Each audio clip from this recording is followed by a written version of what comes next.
Hello, everyone. Thank you for tuning in today. Today we have amazing guests to show you about an illustrious day called Ethiopian Victory Day. My name is Spencer Wydell. I'm the new host of HAMAA Live, and let's get into it. So let's introduce our co-hosts. Hello, everyone. How you doing there? This is Damon Osa Cunningham. Um, you know me as the person who leads the HAMAA Lives, but I'm stepping aside and we're letting our new council member Spencer Wydell take over. So I'm glad to be here, but I'm going to be behind the scenes today. So Spencer, back to you. Thank you so much. I appreciate it. All right. So we have two guests with us today, along with the president of HAMAA. Hopefully, he'll be able to make it with us. But he's got a lot of things going on. But first, I'd like to introduce Brother Omri and Brother Martin. If I could have you, Omri, if you would first introduce yourself to the guests, and then we'll move on to Martin. All right. Hi, everyone. My name is Omri Cope. I am the founder of Black Researchers United. It's a project to develop a network of researchers, men and women who are dedicated to learning about African history and sharing their knowledge. I started this project about 2 years ago, and it's been a work in progress. But this is the kind of thing that I love. I just love to read about moments in history which are very vital to our understanding of our identity, our present situation, and where we need to go in the future.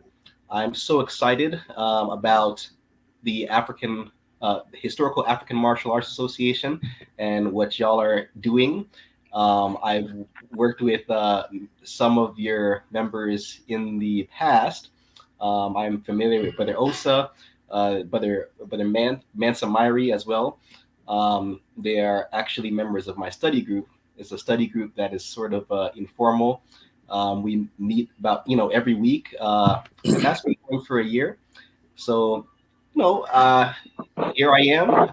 I'm gonna be sharing some of what I've learned about this particular topic, and I also hope to learn as much as those who are watching. Outstanding. Thank you so much for joining us. Brother Martin, if you would please introduce yourself. Hi, yes, I'm Martin Shaw, or some may know me as Manuel Alfonso Nzinga. I am head of my household for the Royal Family of Congo. I'm also a military historian as well as a apologies, a very well student and studied military historian, especially on Africa and the various colonization expeditions, if you will, into Africa. So I'm happy to be here. I was asked by Brother Osa to be here, and I'm very pleased he did ask me. Most of my studies, again, regard around various bits of African history, mainly Central Africa, but this is one that I take great depth in trying to know and understand, being the first Italian-Abyssinian War. I'm happy to be invited here by HAMAA. I know, like brother Omri was saying, I know Mansa Myri. He's helped me on numerous occasions to research things, and him and Brother Osa have asked me millions of times about Congolese weapons they get all the time. So I'm happy to be here and share some of my expertise of what I can. Outstanding. Absolutely outstanding. And we really appreciate that because I think, especially for our audience, our viewers in the world, it's interesting to get this information out there and to further educate our brothers and sisters about this and anyone who wants just to know about the history. So let's step right into it. So for those of you who do not know, Victory Day was a very important and illustrious day for Abyssinian and Ethiopian history. It was marked the first time an African country defeated a European colonial power in a major battle. It was normally celebrated, I believe it's March 2nd when it's celebrated, if I am not correct, gentlemen? Yes. Okay. That's right. It is very important. It inspired African nations in their struggle against colonialism and other imperialism. The Victory Day is celebrated throughout Ethiopia, parades, speeches, cultural events to honor the bravery of Ethiopian soldiers who fought and died in this battle. Since we already talked a little bit about each and one of you and your background and what influenced your work, could you provide me, each of you, in your own words? We'll start off first with Brother Omri this time. a brief overview of the historical event and to you its significance? Yeah, absolutely.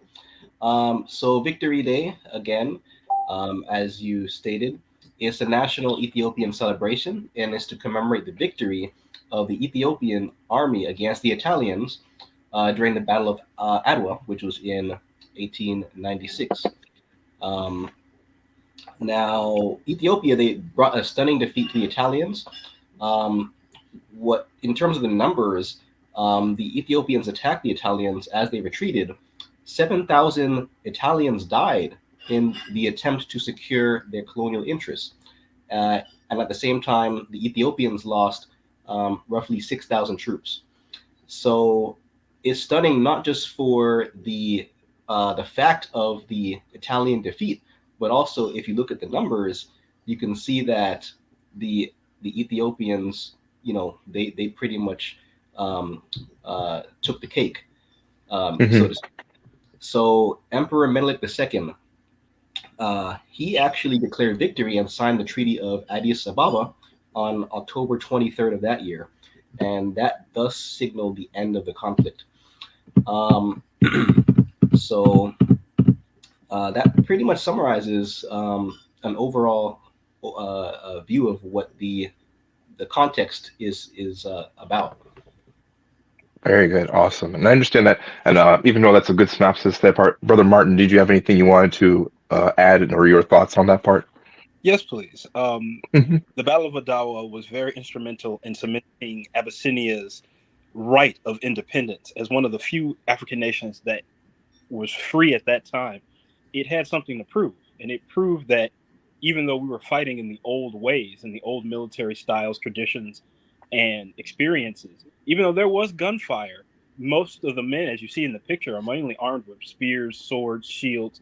We could defeat a modern army. The Italians, though, suffering badly from horrible logistics in a desertish environment, as well as suffering malnutrition, supply issues, they still were a formidable force, especially in the three columns that had advanced. With that, the victory itself brought about a diplomatic change in the sense and a bit of a black spot on Italian military history, which they sought to correct in the Second Italian. But we won't talk about that tonight. Tonight is glorious victory. No, Victory Day, Victory Day. No, that's well aptly put. Wow, that's a good point. I'm going to jump back and forth this one, so I'll give another one to you, Martin, Brother Martin, about this. Could you give us some context of events leading up to the battle, or if not, just a little insight, and I'll give the same thing for you, Brother Omri. Not a problem. Most of the insight, the whole reason the war started was over a dispute about territory. The Italians thought the Ethiopians were weak, seeing that the Abyssinians. Sorry, I'll bounce back between the term Ethiopians and Abyssinians. Understood completely. Because of the British expedition back in the 1860s, the Italians thought that, they're a weaker country. We could colonize them. They were one of the final areas on the map after the Berlin Conference of the 1880s that, they were one of the last areas that they thought, we can take that. That's fine. The Italians had already started to colonize Somalia. Thus, they thought that they could get a little bit more land. Well, it was a lot harder than they thought. The outer Ross of the Ethiopian army, which unfortunately led to disastrous outcomes on both sides. Heavy loss of man, equipment, machinery, guns, because guns were the biggest thing. We were getting into mass production, still wasn't to that rampant point where you could, produce guns a dime a dozen. So with that, the Italians had to call for reinforcements, bringing about 3 divisions from Italy proper. Three brigades from Italy proper to come down and fight. These brigades were not accustomed to any of the Horn of Africa's storms, their seasons, any of their temperatures. So these soldiers who were just put into the fight, believing that they would be able to go in and do whatever they need to do, these guys were suffering horribly from all tropical illnesses that we can only imagine in the modern era. Oh yes, very good. No, that's really interesting. Let's just sorry, Brother Omri or Brother Martin. Did you have something else? I'm sorry. No. I was passing on. Okay. So I love how Brother Martin started off with the events which kind of kicked off back in the 1860s with the British uh, occupation, because that's exactly what I was going to touch on.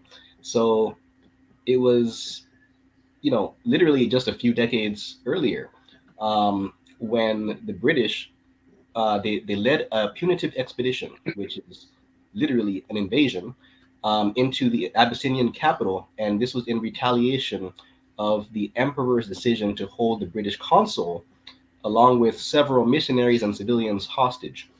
What was happening at that time was that the emperor, um, he was trying to solicit basically an alliance with Britain to secure his kingdom from the threat of invasion by Egypt or by Turkish forces. So the queen at that time was Queen Victoria. Uh, the result, however, is that the British, they sent 13,000 troops, they sent like 40,000 animals, and they marched straight into the capital at Magdala. And the prisoners were released. Afterwards, there was a war. Okay, so at the emperor Tewodros, he had a lot of weaponry. Okay, and just to give you an idea, um, there was a report after the battle. Okay, and this is what the report said. It said that the Ethiopians, they had guns, mortars, and howitzers. They were all found serviceable, supplied with ammo, except for a 56 pounder, which was burnt. It said that the equipment of the Ethiopian army, sorry, the Abyssinian army rather, was much superior, both in number and in pieces of, and in the caliber, to the artillery of the British. So if it had not been deserted by the soldiers, it would have caused much loss to the assailants of the capital. So what that tells us is that even as we consider today the victory, in 1896 with King Menelik, um, there very much could have been a victory prior to that had the Ethiopians really, I would say, stood their ground during the time of the British invasion.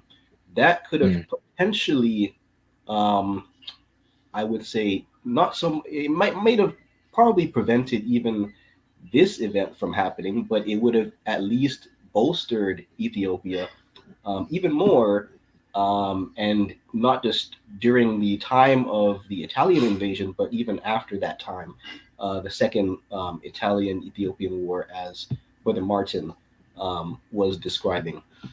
Um, so another aspect of that particular conflict was that there was a lot of looting that took place. So just recently, it was in the news that some artifacts were returned to Ethiopia, okay, from that time when the British invaded. Um, However, I mean, the sheer volume of loot, the gold, the silver, the copper, it is just like, it's indescribable. So it required literally like, 15 elephants, 200 mules to transport. And in addition to that, we're talking about artifacts of, you know, cultural value, manuscripts, right? Garments, armaments dating from the 14th century. Um, so this kind of wealth, this material wealth, I think, is even more significant in a sense than even the physical damage, because that physical damage can be repaired, but it's hard for you to replace what has been lost through all the centuries of uh, sort of a how do you say, like a underdevelopment or undevelopment in a sense. So all of that I think is very important to understand when we talk about this particular conflict. That's really thought-provoking because it's interesting. One point when you talked about if they had the manpower and they stood their ground, they maybe then would have facilitated a movement where the Italians would have looked at this and said, "We don't want any of this." As Brother Martin said before, they expected to have an easy battle in the first place, and they had their noses bloodied. So if they would have done this to Britain, who knows what would have happened? And on another point, as you said, these things, these losses, this parts of culture, these artifacts, these relics, losing those is so much more devastating than just physically things. It takes time when some things are lost forever. And But yeah, if I can add something else as well, sure. I think that the attitudes toward Ethiopians from the European standpoint were pretty much developed during that time period because there was a book I was reading, The Record of the Expedition to Abyssinia, in which it literally, the author says, quote, he says, all Abyssinians are bad, all cruel, all treacherous. And he goes on to describe how these people are like basically savage. And if given the opportunity, if the emperor were to abandon his post, they would basically fight to death over who's going to take his place.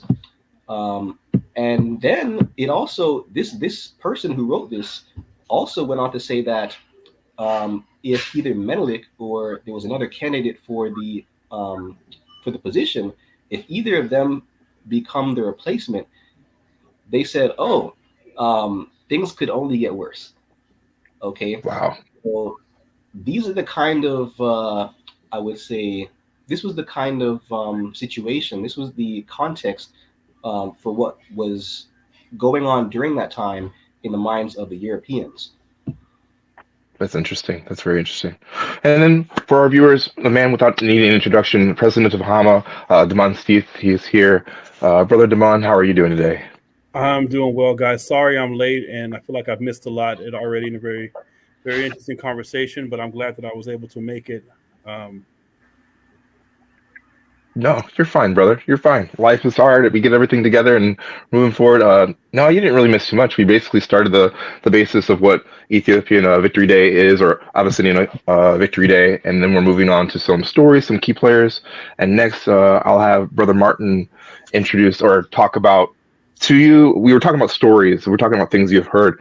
Brother Martin, was there anything that you heard about the surrounding battle that was interesting or of significance to you, or just anything you wanted to add to that?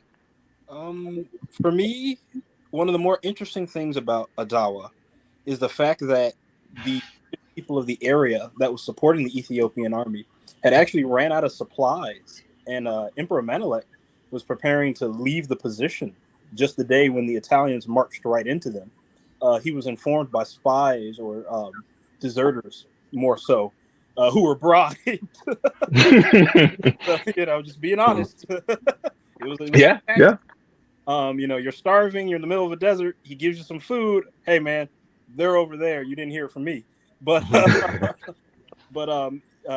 he was actually starting to abandon the position before the battle started, until he was informed that the Italians were cresting into the area right on the other side of him, to which he formed all three of his wings and prepared for battle. The Italians were in the belief that the Ethiopian army was nowhere, or I'm sorry, the Abyssinian army was nowhere in the area, and they were safe. They had just advanced through mountain passes, various terrain that would split the three columns, and they were just rejoining together, only to see how and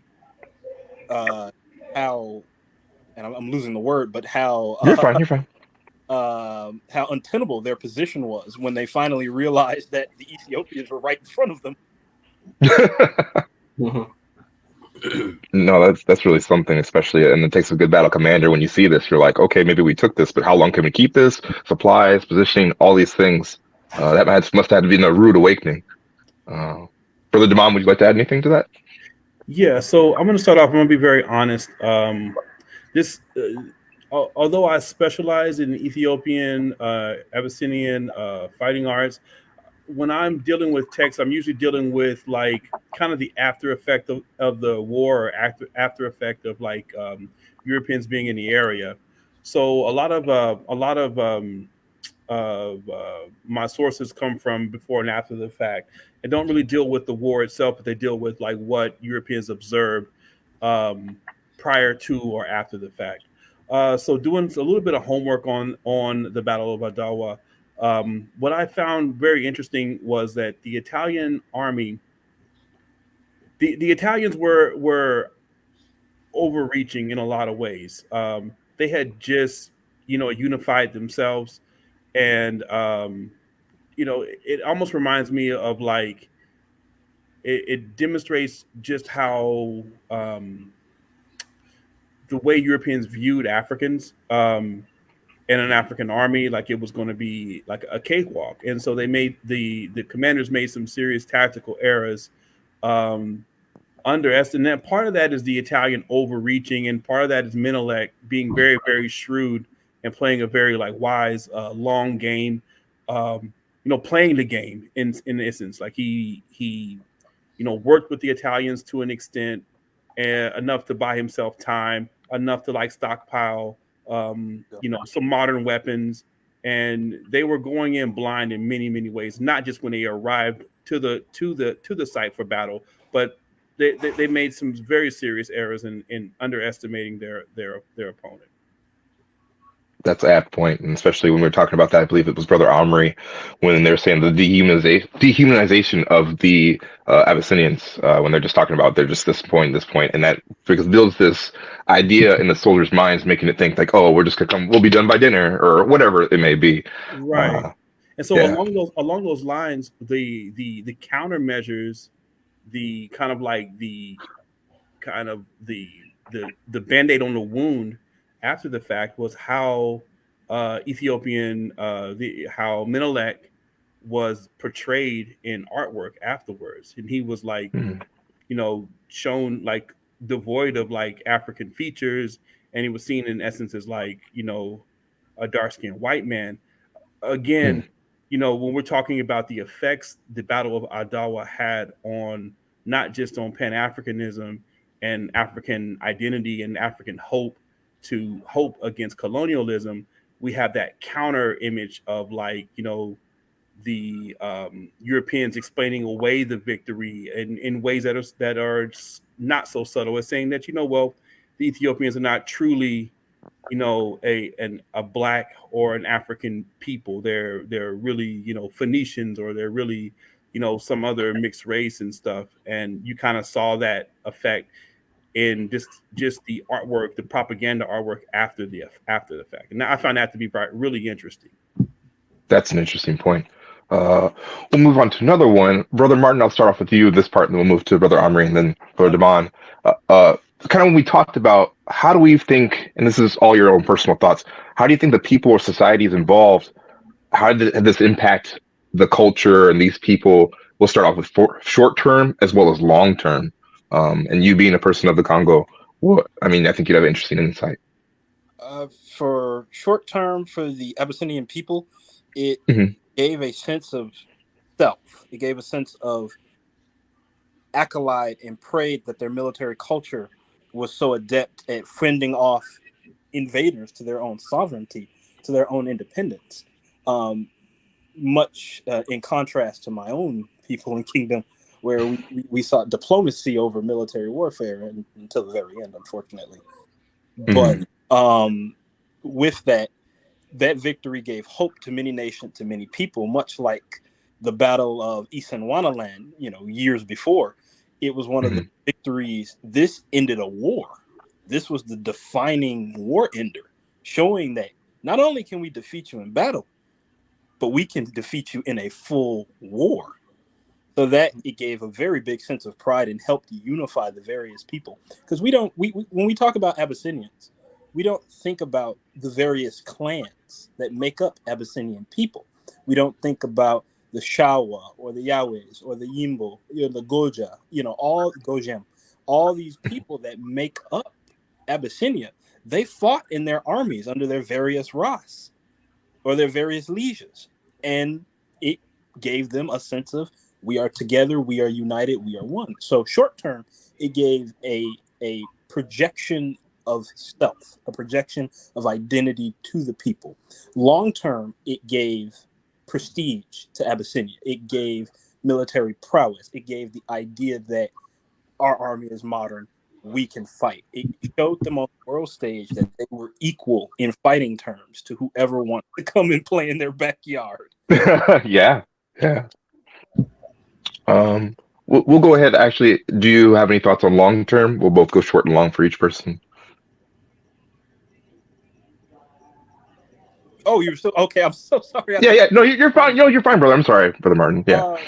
Long term, which I was explaining towards the end, it again put them on the world stage. It showed them that Mhm. they were able to stand up to a European army and fight their own Mhm. battle. They were assisted very meagerly by foreigners training the army as well as giving ammunition, rifles, but they still fought the war much to themselves.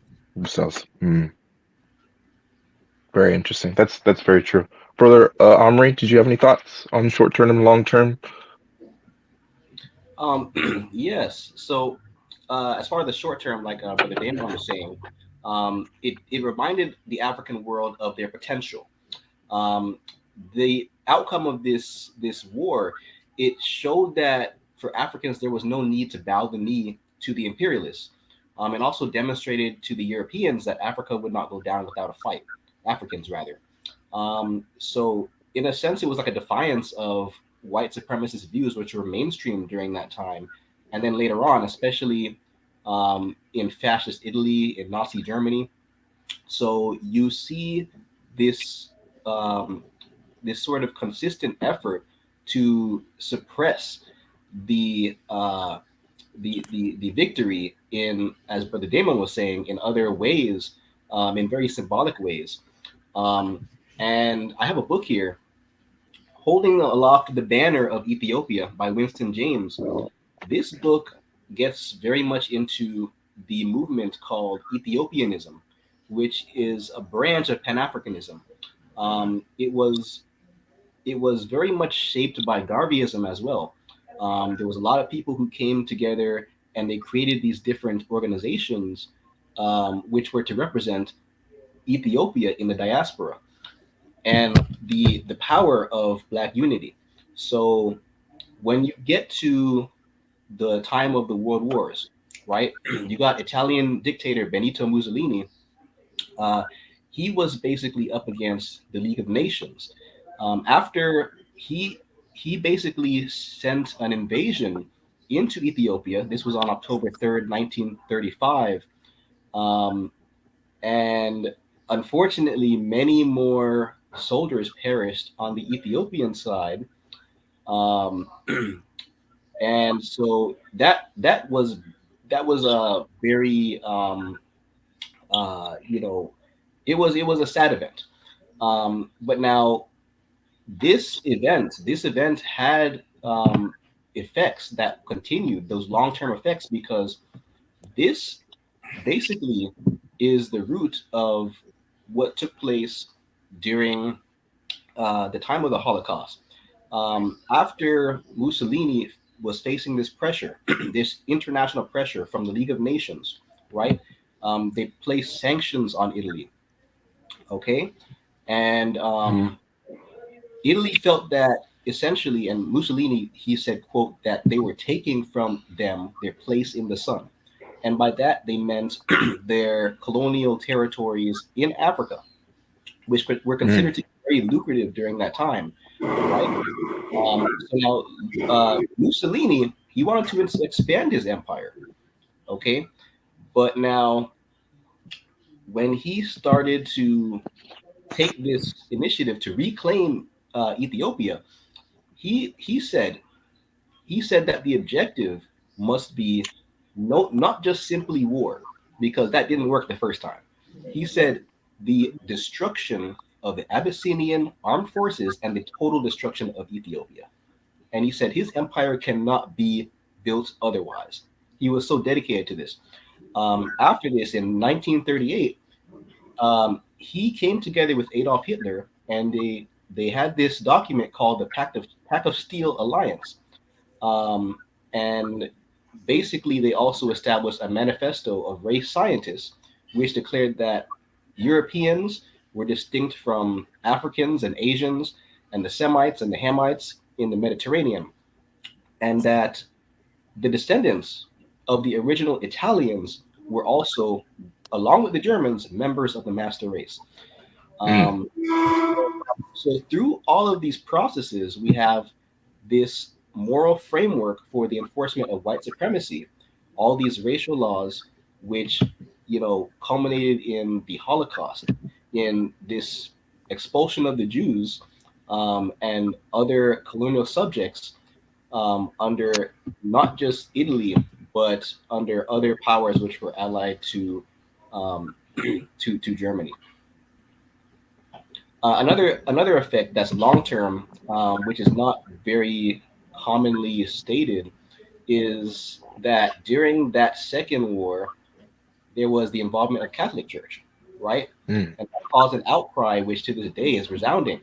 And so I think that if the Ethiopians had lost, it would be quite significant because it would further affirm the hopelessness of indigenous people worldwide against colonialism. Because, as I stated, people in the diaspora were looking to Ethiopia as this beacon of hope, right? And it wasn't just African people.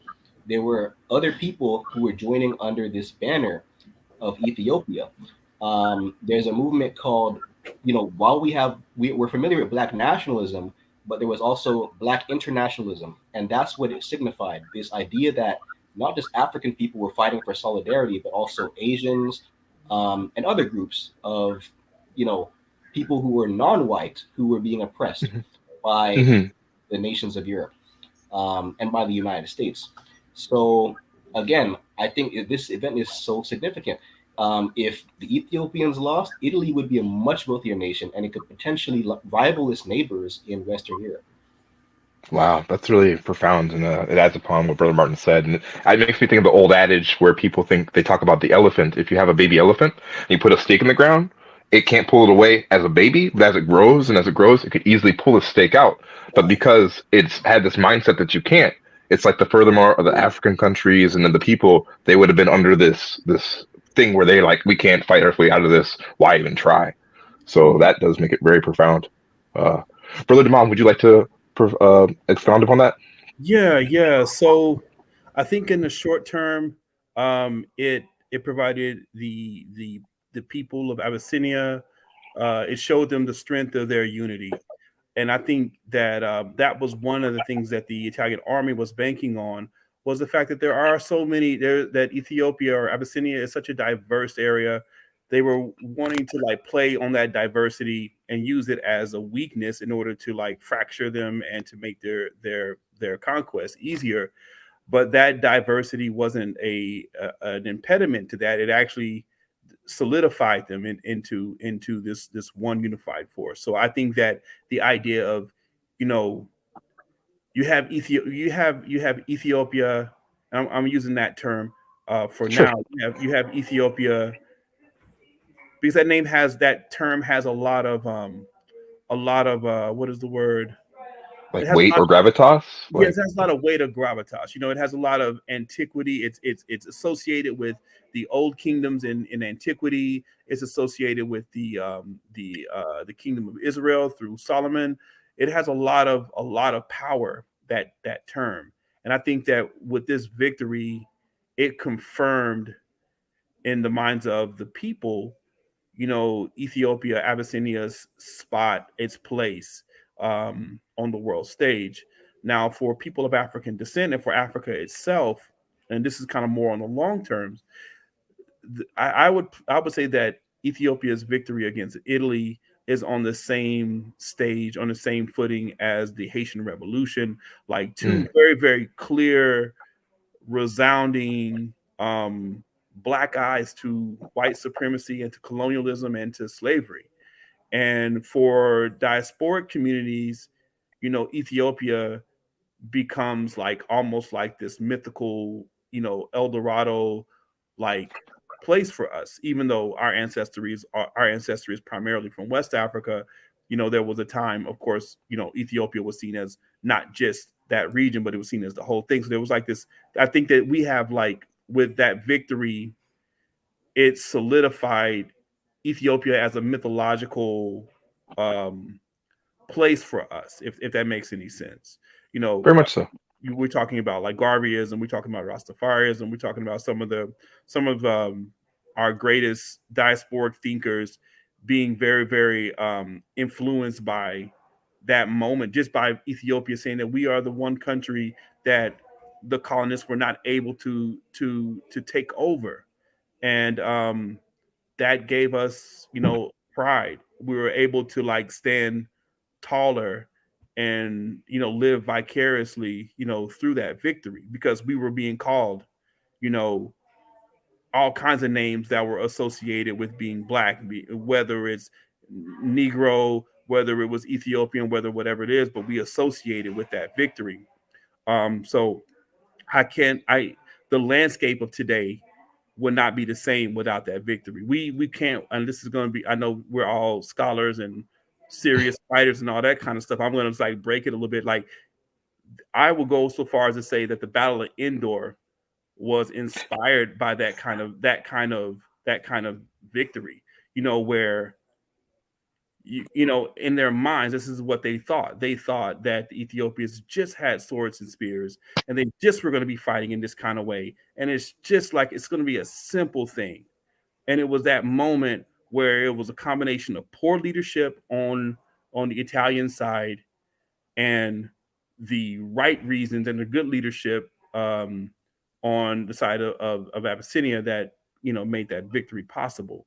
So yeah, I mean, I think that that's kind of the long-term effects that battle has had. I think that's very apt. And I know for our viewers that are watching, once again, thank you for tuning in.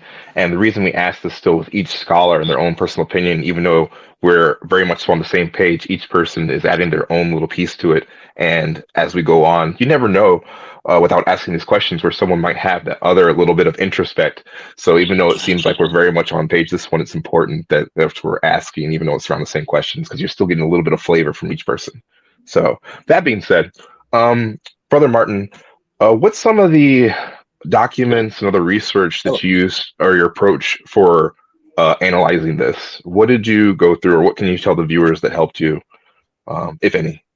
For me, one of my biggest ways of research and dealing with a lot of this stuff, I try to find native speakers, and I try to find sources in their native languages, and I try to look at both set of sources, whether it's Italian, whether it's Abyssinian or Ethiopian, and then I look for weirder one-off sources. Like, for instance, my searching for Abyssinian weapons and war material actually led me to a weird search about the Russian Imperial Army in Abyssinia, to which I had to go take the glasses off and go, huh?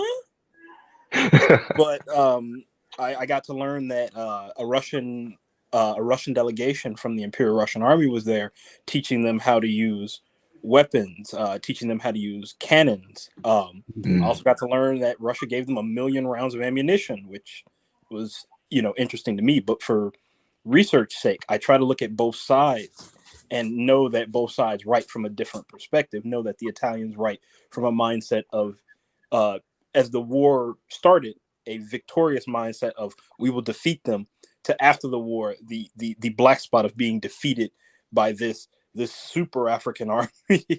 And so the Italians write this army that they weren't supposed to defeat us, but it was just a setback, trying to say it. And then the Abyssinians trying to understand a lot of their various writings can be difficult, but it's not impossible. But each Ras, each Liege, each Negus, they have a different way of understanding how the fight was supposed to go and how the battle was supposed to progress, and how even the overarching war, a lot of them were waiting as long as they could to get past I think it was get it finished before the harvest season, because they know their armies would melt away when harvest season came around. So with that, you have to have an understanding a bit of the culture as well as both sides' point of view to see why something is so spectacular as in this battle. Very awesome. No, that's awesome. Brother Omri, then again to you for yourself, or once again, what sources and what documents, research did you approach when analyzing this? Yeah, so I tend to start with primary source material. I like to read books that were written during the time period. So in my research on the British invasion of Abyssinia back in the 1860s, some of my sources included documents by British military officials, by basically the official, according to the official records.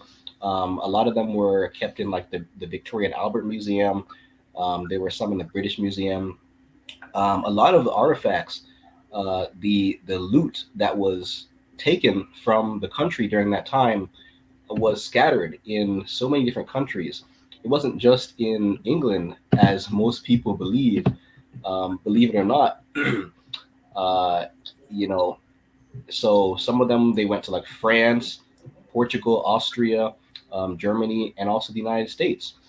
Okay, so I basically am all over the place. I'll go to visit digitally, of course, museums in all of these different countries. I usually look for artifacts that are pertaining to that particular um, uh, topic, and then I will read the descriptions of these artifacts. And even there, you can find the sources of the information. They usually have like the curator's notes, and then you can basically probe further. Another thing that I found to be useful, right, on social media. A lot of people use social media just, to connect with friends, family, but it's also a tool for research. I'm a member of various groups which are very historically based, very research oriented. And as it pertains to this particular subject, there's a group called Historical Photos of North Africa. And, you know, there was a document that I was searching for. I could not find it. And just by chance, I just happened to share to this group, where I was in my research. And somebody, actually, I think it was two different people who posted in the comments um, this artifact and this document that I've never seen before pertaining to the invasion. So, that's just for those out there who are watching who don't know where to start when it comes to research, who want to learn more about this subject. That should give you an idea of, where you can go with your journey. And I would say there's no like set in stone process. I think the important thing though is to make sure that you're able to verify the things that you come across. For example, there is a meme that's floating around, which is stating that essentially during the battle of Adowa, um, one of the reasons why they were successful is because they were using lions. They were training lions to attack the Ethiopians, and this was something that was very intimidating, um, and gave them the advantage. Now, I have not personally come across anything to substantiate that claim. And so I think it's very interesting. It deserves, I think, further exploration. I don't want to discount it entirely, um, but it's something. Thank you for addressing that, because that meme gets on my nerves. I'm sorry. Yeah. You're not the only one. Yeah, I mean, I don't know. Like, again, it's not to say like there's not some kind of Truth to it. basis for it, right? Like some, like they say, where there's smoke, there's fire.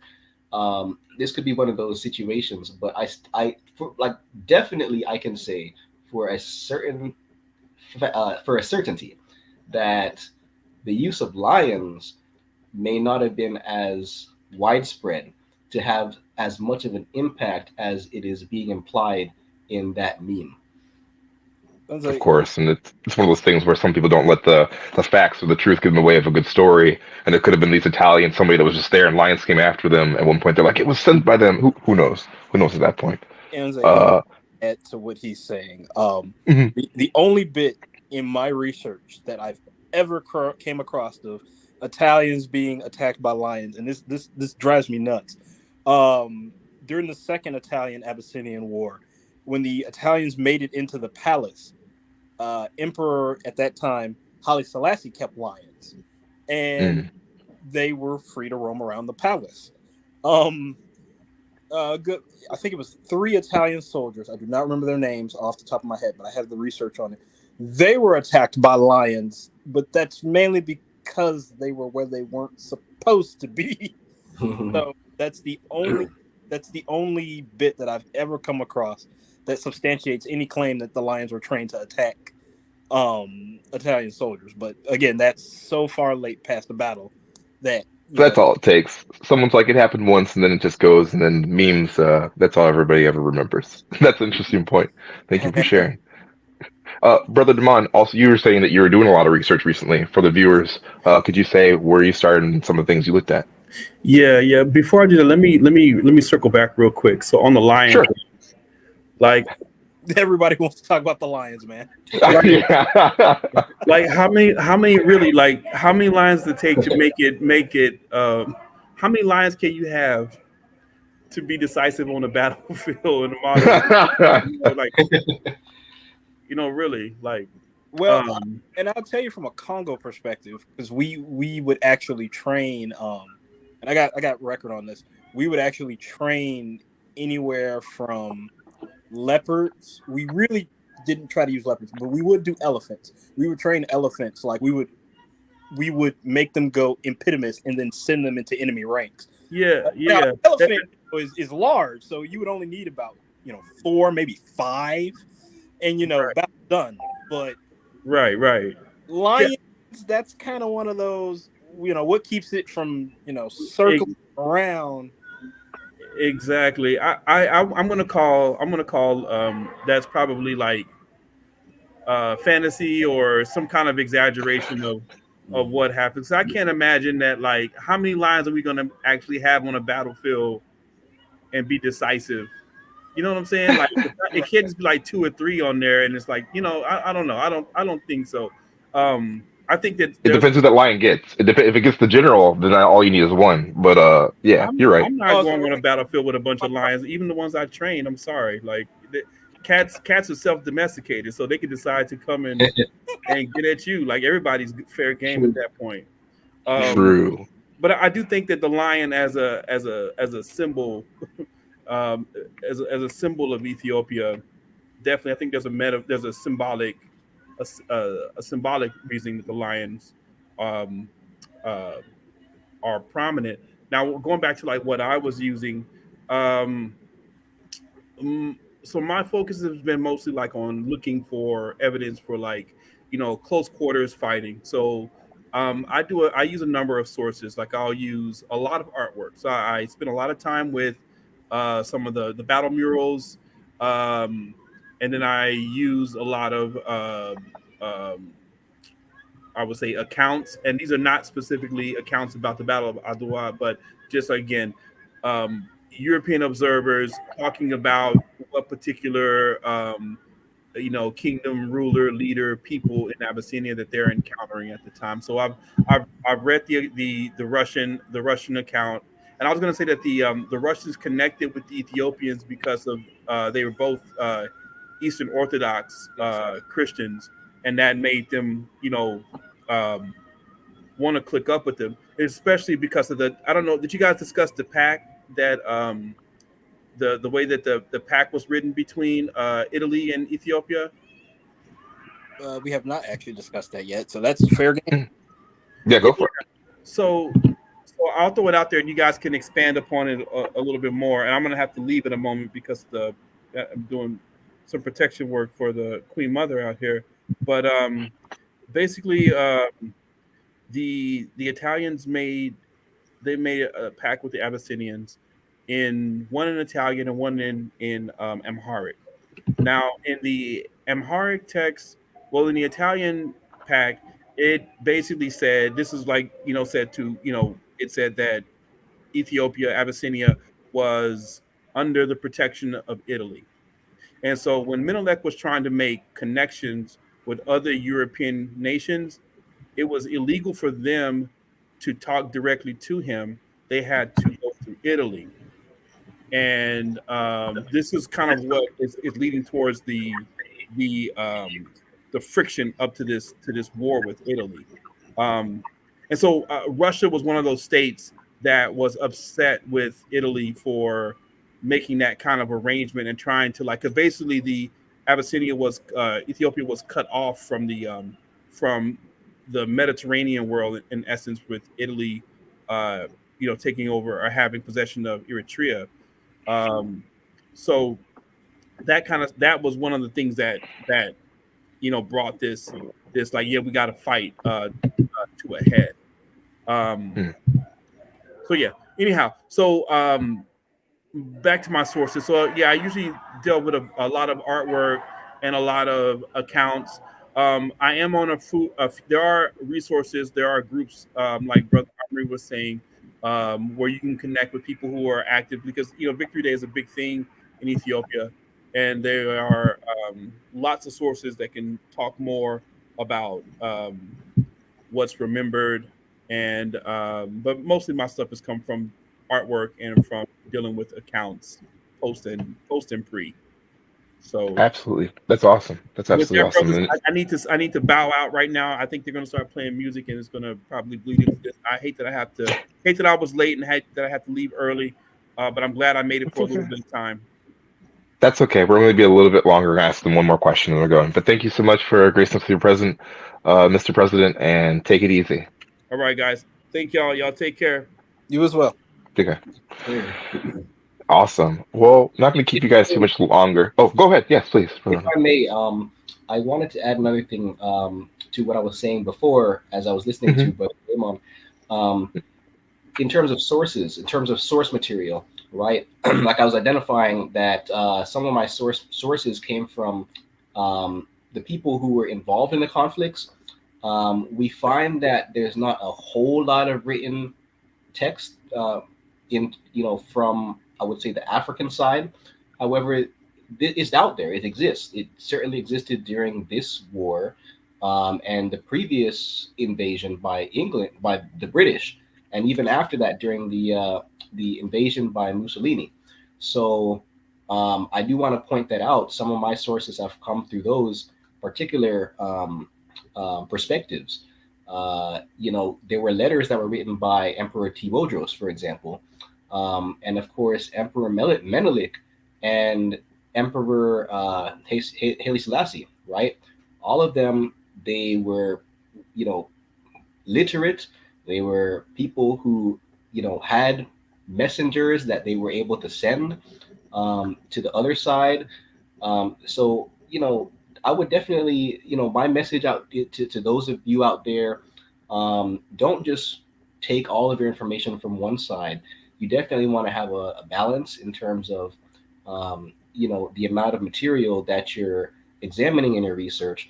And you also need to take into consideration the power imbalance, right?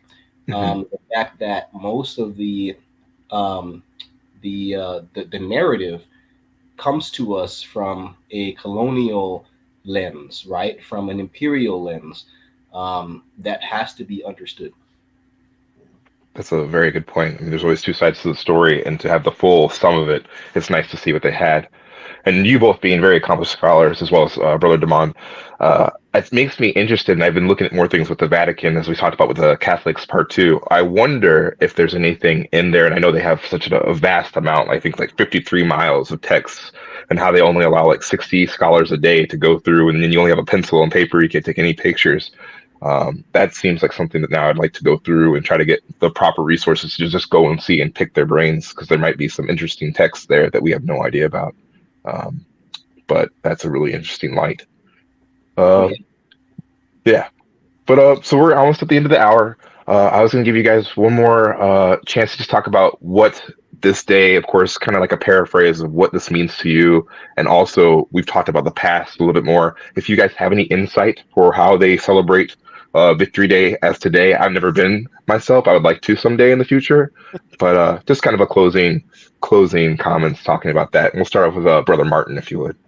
Oh, yes, there we go. Some pictures right there. Yeah, I was like, well, today in Ethiopia, the way they celebrate today, like the picture implies, they have lots and lots of celebrations. They even do reenactments of the battle, just a little bit, not as big as other days, but they actually do reenactments where you dress up in the period. You dress up in the period, so in the full whites, you carry your shield, you carry your spear, and they actually do. They have done parades in the past. I'm unsure this year if a parade was done. I haven't asked any of my friends that live there or live near Addis Ababa if a parade was done, but it's a really big festival in a sense. It's very, very high spirit. The Adawa Day victory, to me, is one of the defining moments still in African lore and history where, unlike the Zulus, where the Zulus defeated a modern army field of battle, but lost the war. This is one war where we won flat out. And it showed that you keep playing in the backyard, you're going to get a boot. Very good. Thank you very much, brother. Brother Omri, yourself? Yeah, I have to admit I've never been to Ethiopia. I do plan to. That's definitely Same. on my list. And especially considering, I think, the rich heritage of Ethiopia. The Italians who went there and Mussolini himself, all of them said that, oh, these people, they're uncivilized. They haven't actually accomplished anything that is noteworthy, and thus they don't even deserve to exist. And so we need to just wipe them off the map. But even during that time, there were many sites of historical significance, right? For example, you have the stone churches of Liabella, right, which date back centuries. And of course, there's a lot of the environmental beauty to see there. So in terms of the celebrations, I did read about the reenactments, and there's a lot of parades. And so that's one of the things that I'm looking forward to seeing. Hopefully, I get the chance to be there during that time. That sounds I absolutely do also want to add, in terms of the importance, why we need to study this battle.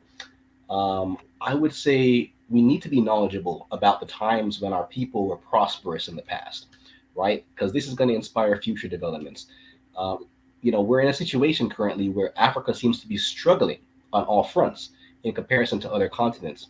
The World Bank maintains a website which maps world GDP. If you adjust the parameters, you'll see that the data, as you compare every continent, Africa is greatly lacking behind Latin America, North America, Europe, and Asia in that order. And so these statistics, they can be very disconcerting. But as we reflect on this day, as the people of Ethiopia are doing, we're reminded that, despite the odds that are stacked against us, anything is possible if we only believe. Very much so. And that's a tried and true thing, that it's nice to have these reminders, or as Brother Martin once again talked about, everyone knows about the Zulu. They talk about, oh, that was still a really good chance, but they didn't win it definitively. And I'll be honest with myself, I did not know much about this day until I was assigned this assignment and wanted to learn more. And I'm so glad that today I got to learn more from each and every one of you, and hopefully our viewers as well. It's something that they can take home, show it to other people, talk, do more of their own research. And I think it's really, really important and imperative. But with that, I'd like to say thank you so much, gentlemen. Thank you so much for spending your time. Really appreciate it. I'm sure our viewers appreciate it as well, and really appreciate you furthering the HAMAA community and our knowledge. And with that being said, thank you so much, and I hope you guys have a wonderful day. And until next time, make sure to please tune into any of our HAMAA Live shows we have. We have more shows coming. We're going to give as many information and get some other interesting viewers, as well as speakers as well. So thank you so much. Appreciate you, Not a problem. and be safe. You as well.